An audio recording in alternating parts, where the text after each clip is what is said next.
Hello আসসালামু আলাইকুম guys, কিতা করা সবাই আসুন নিবালা। তো আজকে আর ভিডিও করলাম না, এত রোদ এত তাপমাত্রার মাঝে আমি আর ভিডিও করলাম না, কারণ এত রোদের মাঝে ভিডিও করা সম্ভব নয়। আর আমার এত চুল আর কিতা কইতাম, তাই এইলাম জমজমিত কই আজকে চুলটা সুন্দর করে কাটিলাইমু। আর ফ্যামিলির তো নিয়ে এত চাপ আইরো, আব্বু আম্মু ভাই বোন সবাই অনেক চাপ দিল। আর আমার চুল বলে দেখতে বলে পাগলের লাখানি লাগে, আমি বলে মানে আরো নানানটা অনেক কিছু কইছে, তারা কিচ্ছু করার নাই। অবশেষে গাইলুন তো তার ভালো লাগলো না, পরে কই চুল খাটিলি আজকে গিয়ে বাদে খাটি লিছি। খাটার পরে এখন কই তোর আম্মু সৌন্দর্য বাড়াই, এত খালা হয়েছে রইদে আর কিচ্ছু হওয়ার নাই। আম্মু কইরা খালা হয়ে গেছে বেশি রইদে থাকতে থাকতে।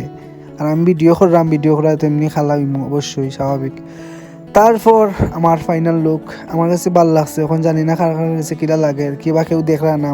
তো বাইয়ে কইরা কিতা করলাম, আমি কই ব্লগ বানাইলাম। কো আচ্ছা তুমি ব্লগ বানাও নি? আমি কই হয়।